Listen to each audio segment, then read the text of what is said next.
I'm here today with Dale McIntyre. Many hats. How you doing, Dale? Great. Thanks for having me, Thomas. It's good to see you. Yeah, no problem at all. Happy to have you here. I'll mention really quickly that our sponsor for the month is the Manitoba Loud Awards. So get your tickets for that. You can reach out to anybody who's helping out with that. I know Ruth Morris from the team, the Peg City Soundoff team here, has tickets available, so you can reach out to her if not. But that's on October 11th, if I'm not mistaken, and should be a heck of a show. So get down there. Awesome, Dale. So as I said at the top here, you're a man of many hats. We've had you here with Omerta before. We've had you here with the Northern Royals. Today we are talking about something a little bit different, though. We're talking about Wolf NFG. So why don't Yeah. you kind of give me an idea of what that is, or how you got started with that? Yeah. There's a million ways to parse it, I guess. But yeah, basically, you know what? That's just the name that I settled on for kind of having a production credit. Um, Mostly just because at one point years and years ago I needed one and didn't have one Yeah. and went with that. It stuck. I like it. I like the name. I like the branding, and I kind of Hmm. enjoy just being able to kind of have something like that rather than having to plaster my full name everywhere. Um, that might change. Who knows? But yeah, that's me producing, mixing, and recording artists essentially. So, Exactly. um, So this is something not just that you're doing for bands that you've been working with. It is something you have done with bands you've been working with, but you've been branching out over the past. I don't know if it's over the past year or a couple of years, but I definitely know yeah, some work that's come out recently you've worked on. about the last year really that I've kind of realized that I wanted to do this and wanted to Okay. pursue it really hard. I can give you kind of the full background on that timeline. So really it started years and years ago when Exomerta first started recording and releasing music, and we started Hmm. working with our producer from album one. So a few years before album one happened, he came out. We flew him here and worked with him on, we had a whole handful of material that we thought we were going to record. Funny thing about that is that none of it got recorded for that first album. I think Sink In was on that album, and we definitely had Okay. that at the time. Great But tune.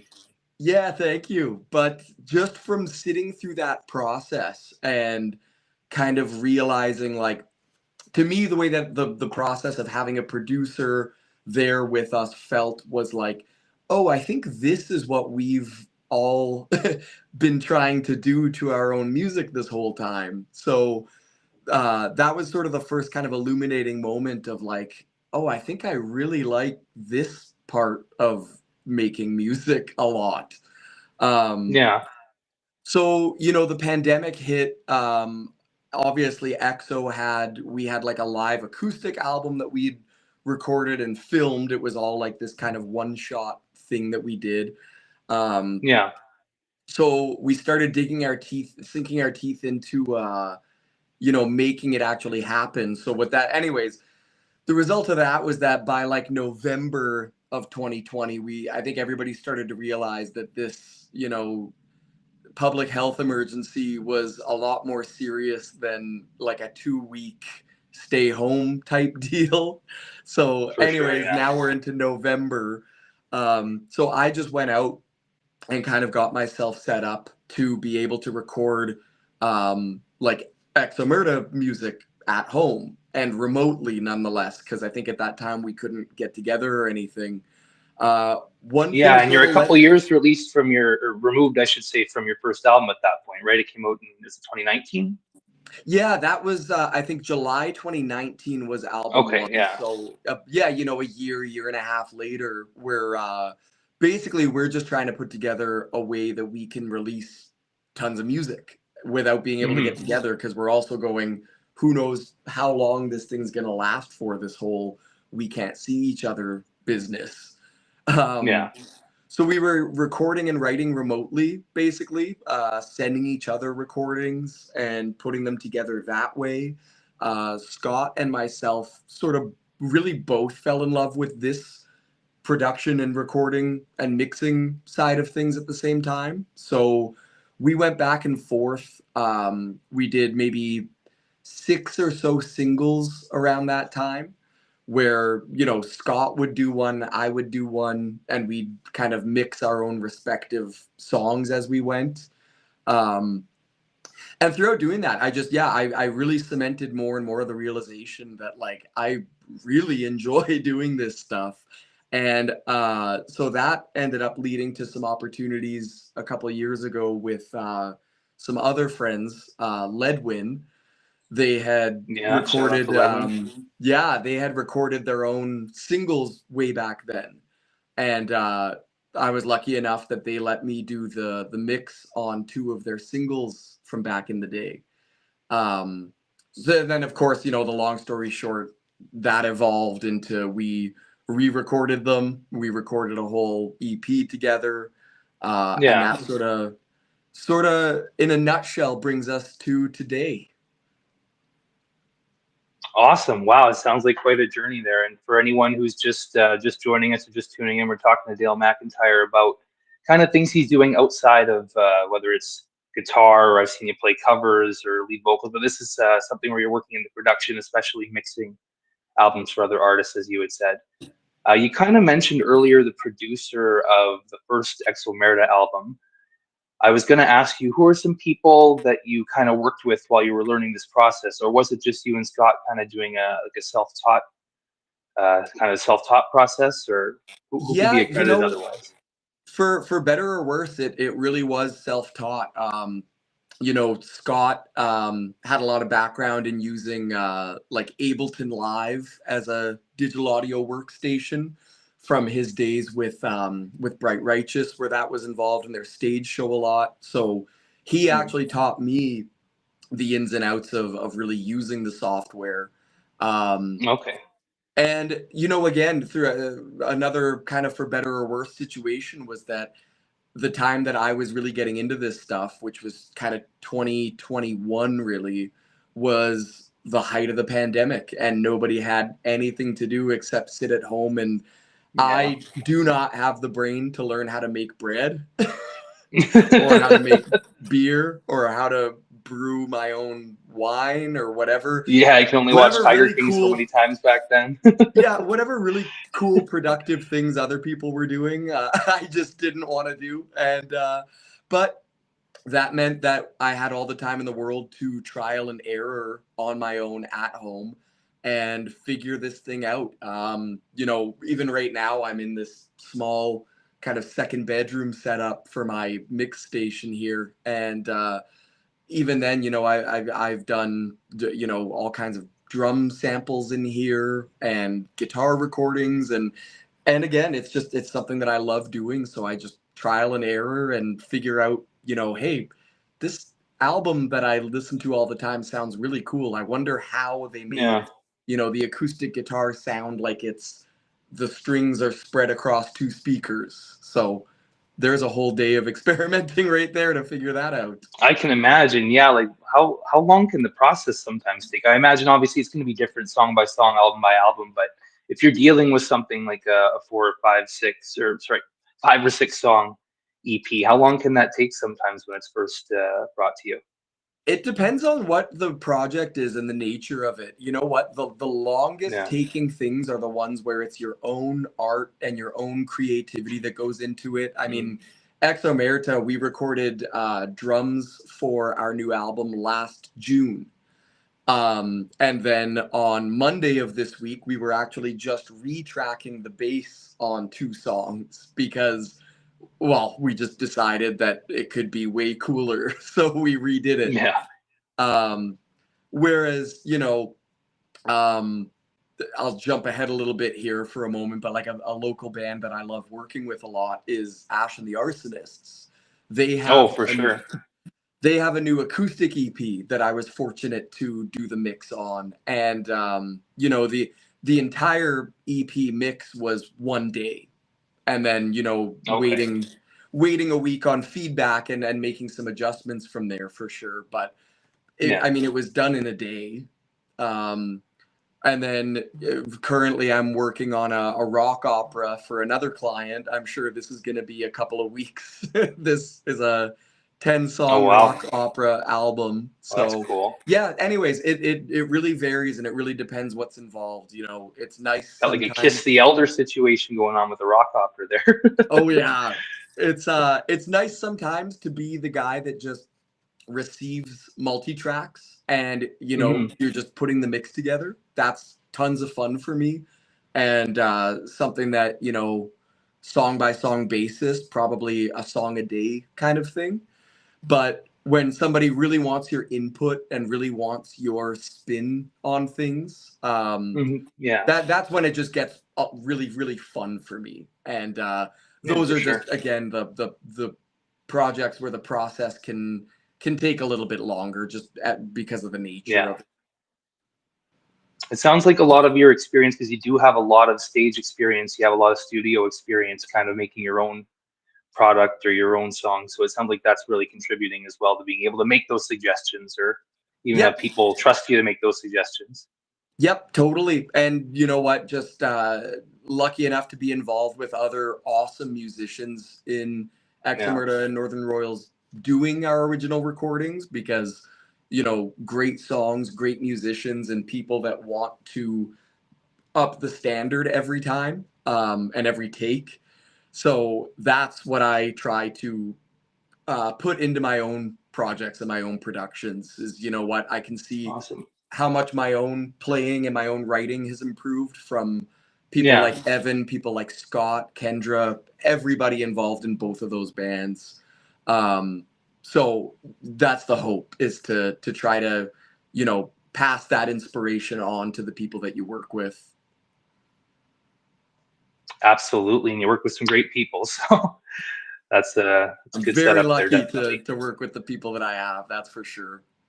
For sure. And talking about them, talking about the Northern Royals. So were you the one who had mixed and done the last Northern Royals album, the Hello Chaos album, or was it someone Yes. else you worked with? Or Yeah, I ended up doing that, sort of at the last minute. In fact, we had oh, okay. several different versions of plans for the mixing on that one. Hmm. Two or three discrete plans for sure, and just not for anybody's fault, just that it just didn't work out over and over again. And then, the funny thing with that, and I think I can talk about this now, is that we actually ended up in a position where we had an agreement with, believe it was Manitoba Film and Music, and we were on a timeline, and we'd been granted Hmm. a lot of extensions because they're wonderful, generous people there. And then eventually it was like, okay, hey, you need to put out single number one in like 4 weeks. Like, what are we doing here? Yeah. So I was like, definitely overconfident and whatnot, but I just went, I think I can do this. I'm just gonna do this, you guys. Awesome. Well, it's one of my favorite albums, definitely. Do you maybe want to talk about the process, or do you have any stories from kind of working on that? Like you said earlier, it is different working on something that you were a part of writing or that you were Yeah. part of composing the music for, but it's a great album. I mean, even just the bass on the album sounds really good. Kendra did a great job on there, and you Oh really made yes. sure that was brought out, I would say. Thank you. Yeah, and yeah, exactly. Kendra's a great player and a great writer. And those guys all are. Yeah, we had a lot of fun doing that project, and Hmm. it was very the end result of me just kind of jumping in and doing the mix is kind of emblematic of the whole process of that album. We always joked Yeah. about it when we were making it, because we called it Hello Chaos pretty early on. Um, and I think everything after that point was the universe trying to prove to us that it was gonna be unmitigated chaos, no Yeah. matter what. And so yeah, you know what? Like, to bring it back to COVID a little bit, we seem so far removed from it, but I mean, Evan fell really sick with it. His whole family did, the Yeah. week that we were at Private Ear to record. So the vocals didn't end up happening.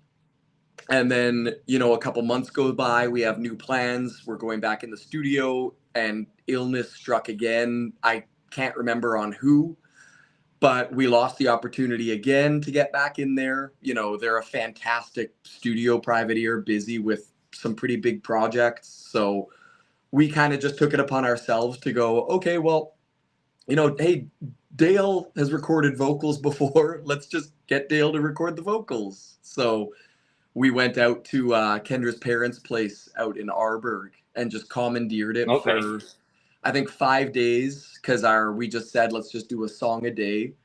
And we went out there and did all the recording and the vocal production on our own for it. So um, just another really good, you know, opportunity to also be with your band and go, hey, Yeah, you it sounds know, like a good environment for sure. yeah, like we can do this. So Yeah. so yeah, it was a really just kind of ragtag DIY project in the end, and I really feel like you can hear that throughout it in the best Mhm. way. It really the energy of that process came across in the end result. Yeah, absolutely. Like I said, it's an amazing album. Thank And you. I can imagine it's also very difficult, especially with your own work or your friends' work, or, you know, your bandmates and all that, to kind of find the right volumes for certain things. Especially, I mentioned the bass earlier. Figured that would be the hardest thing, where you're trying to not overdo it, but also not have like Injustice for All Metallica, where you can't hear any bass on the album. Period. Like how's that process of, not just with the bass, sorry, but just kind of Well, trying to no, find the you know volumes what? that all complement each other. I'll get there, but I really like that you brought up the bass in particular. I'm sitting here in my workspace with Spencer's recordings from the other day up on my desktop. I spent all morning today just doing the bass sound, the bass kind of sub mix for the Exomerta album. Just obsessing over exactly what you just said. You know what, bass is such a Yeah. weird instrument, and somebody like Spencer who sort of plays it and styles it through the speakers more the way that you would expect a guitar player to. But then, yeah, Yeah. then you still have to fit all these guitars in there. Anyways, that's that's the most important part of mixing from my experience is balance. You know, just moving something like a kick drum, a quarter of a dB in your Yeah. session can just it's not about what's right or wrong or No, for how sure. um, how things should be. It's just it's all about an emotional reaction at the end of the day, and it's really Yeah, it's crazy. art, right? Yeah, exactly. So, you know, Yeah. you can reference songs all you want, and that's a fantastic tool. That's what I mainly lean on for creating a balance. But at the end of the day, it's just where does the emotional reaction come from? And it's interesting and it's fun in a almost selfish way too, because you dig in and you realize, you know, I was listening to Hysteria by Muse when I woke up this morning. Just it's a very similar kind of touchstone mix for what this Exomerta song is. And anyways, you listen and you go, I never realized that the kick drum in this song is like louder than every other instrument. It's like the kick drum and the vocals, Yeah. and then everything else is down here. And I'm a musician and I've been playing music and listening to music my whole life. And it's those little things where I'm just like, I never even noticed that. But okay, I understand it now, how that one element can move a song along. And anyways, that's the most interesting but the most time intensive part of any mix is that Yeah. balance. And then after you mix it all, you got to, like you said, send it back and then wait for all these different people who are in the same band to kind of come at you with suggestions. You kind of, not that there's an argument, but you're kind of a mediator in a way of saying, okay, well, these two Yeah. ideas can't work at the same time, but maybe one of them can work, or one of them can work here, or turn this down, or yeah, there's a lot to it, Yeah. it sounds like. And that's really, you know, I think as far as anybody that does this stuff can attest to, that's Hmm. where the real like all of this is like fun. Like opening up Ableton, doing a mix, recording, like that's fun. And then when it's time for a band to actually say, hey, you know, you got Yeah. this completely wrong, that's where I think people's abilities really start to shine No, definitely. is just being able to communicate, hey, love where you're going with this. Here's my rationale for this.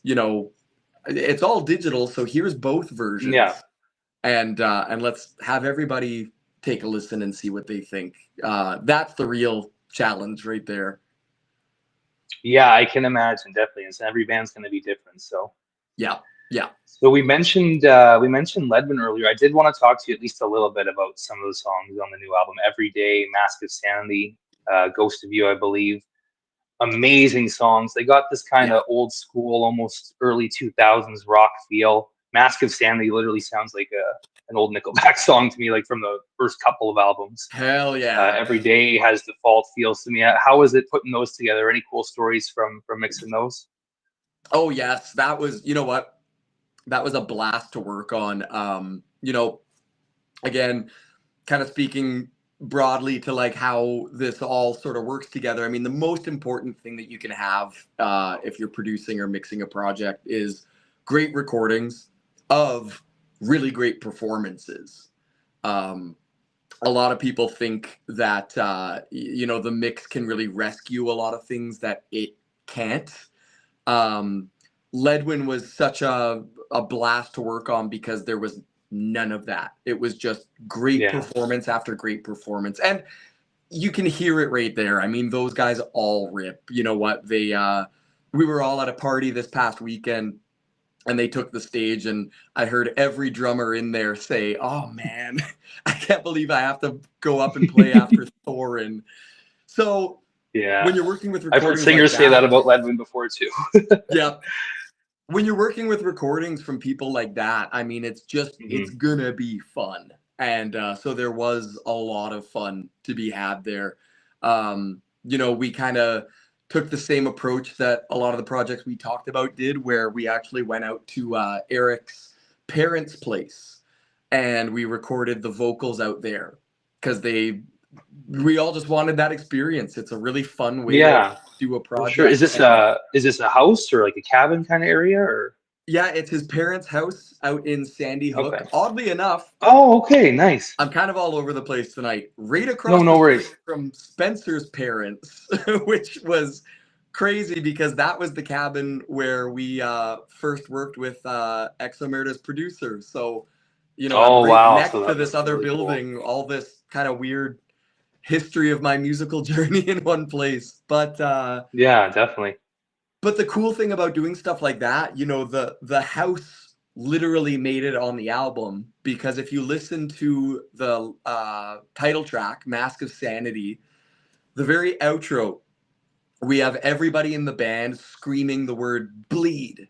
And I think they scream bleed like 4 times. It's this big gang vocal chant. Well, Hmm. it's kind of reverby and washed out a little bit. Well, it's because we recorded it in the 20-foot ceiling Yeah. atrium of this house with some room mics set up at the very top of the atrium, and so it's the actual sound of that room making that reverb Oh, sound wow. for the gang vocals. So that, and again, that's why it's fun. Yeah, definitely. That's cool. Was Yeah. that your idea, or is that something you guys came up with together, or like putting the mics on the Eric, roof? I mean, yeah, Eric actually mentioned it first. Just okay. the idea of doing all the vocals together like that. And I think Hmm. just to kind of, grease my wheel, he was like, "Oh, and you know what? It's got this like beautiful wide open atrium that, my parents actually built for playing music in there so that it sounds nice." And Yeah. and I was kind of, it's funny. I sort of internally kind of dismissed that part for a while. Like, oh, we're not going to need that. Like, we just need, good dry vocal recordings. We're not going to need this big atrium for anything.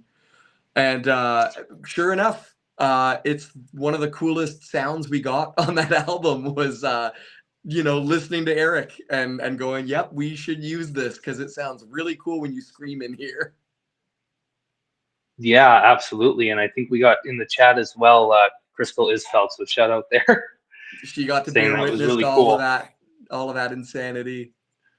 Super lucky. That's awesome. So it sounds like that album, for your part of it anyway, was able to come together pretty, I don't want to say quickly, but pretty easily for the most part. Not a lot of big hiccups there. Yeah, definitely not one of those projects with a lot of, there was no wrestling over anything on Yeah. it. Besides the Awesome. fact that I was working a day job and had, 10 hours a day dedicated to that. So it took Yeah. forever because I just had to wait to not be working. No, for sure. For sure. Well, you have a lot more time right now to kind of work on. Like you said, you've been working on it all day, so that's really Yeah. cool to hear. Yeah. And you mentioned, sorry, Ash and the Arsonist as well. So I know that Jen had worked on that album as well. So what did they have you doing for that album? Was it specifically mixing, or were you guys working together? Or Yeah, it was the mixing for the EP. So it's okay, for very, Burn. Sorry if I very didn't good. mention it. Sorry, what's that? For Burn as well. If I didn't mention, I'm not sure if I mentioned the name there. But Right. Yes, their last great EP EP. that I did that mix as well. Yeah. And Yeah, yeah, and you know what? Ever since doing it, just really looked forward to another chance to work with those guys. And again, receiving this acoustic EP from them, I think that this will show when everybody gets to listen to it. But it's another instance of, fantastic performances, really, really good recordings from Kalen yeah, at Studio 23. And, obviously the production and arrangement input from Jen.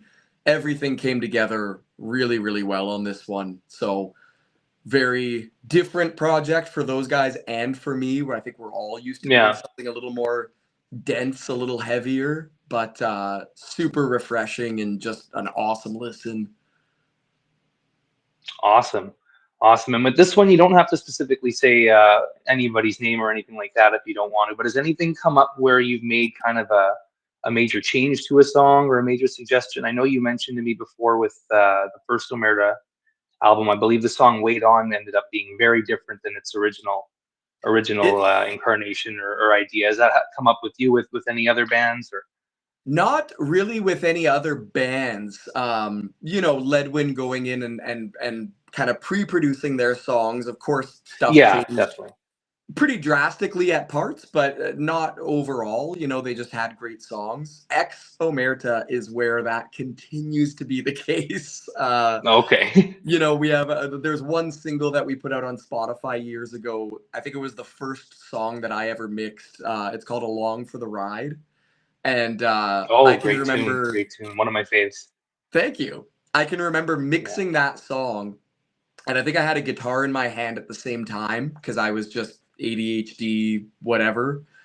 And I heard something when like the bridge to the song played, and I was like, oh no, because I realized that whatever I was hearing was how I actually wanted the bridge to sound. So Okay. in in the mix session of that song, we rewrote the entire bridge. I think Spencer came and re-recorded all his parts, to match it. And I mean, even at that, stuff was just chopped and edited and flown around. But again, speaks back to the idea that, when it's your own project, you just get um those details are so much more obvious to you. Yeah, for And sure. I don't think anybody else would care one way or the other, but as the artist and person engineering a song, it's like, oh, this has to be perfect. Yeah, no, definitely, especially like you said, when it's your own work.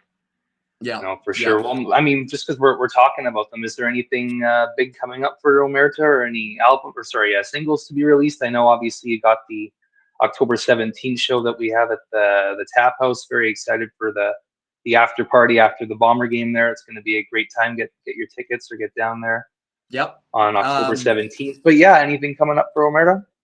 Yeah, more singles for right now.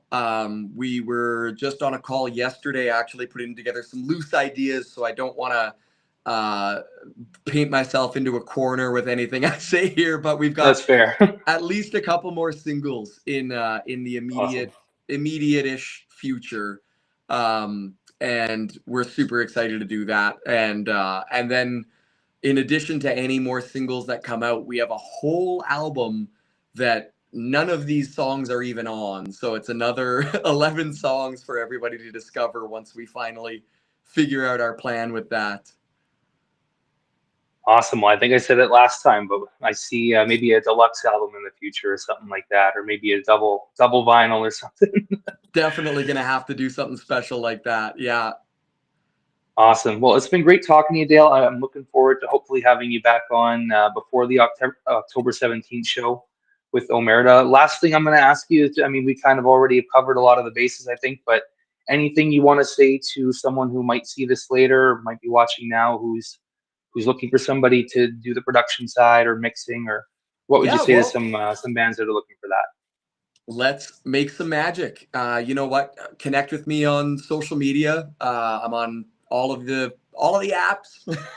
I've got Mhm. a playlist in my Instagram bio. It's all the most recent releases for mixes that I've done. So go check that out. And you know what? If you want to do a project at probably half the cost of doing it just about anywhere else, Mhm. and have it sound just as great, hit me up because I'm looking to fill my calendar. So thanks for letting me shout that out. Absolutely.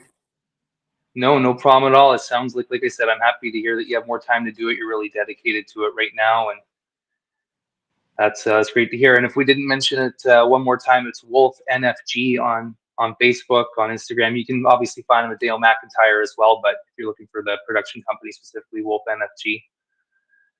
Great, Dale. It's been awesome talking to you. Thanks for joining me here. Yeah, thank you very much for your time, man. Good seeing you. No problem at all. Thank you.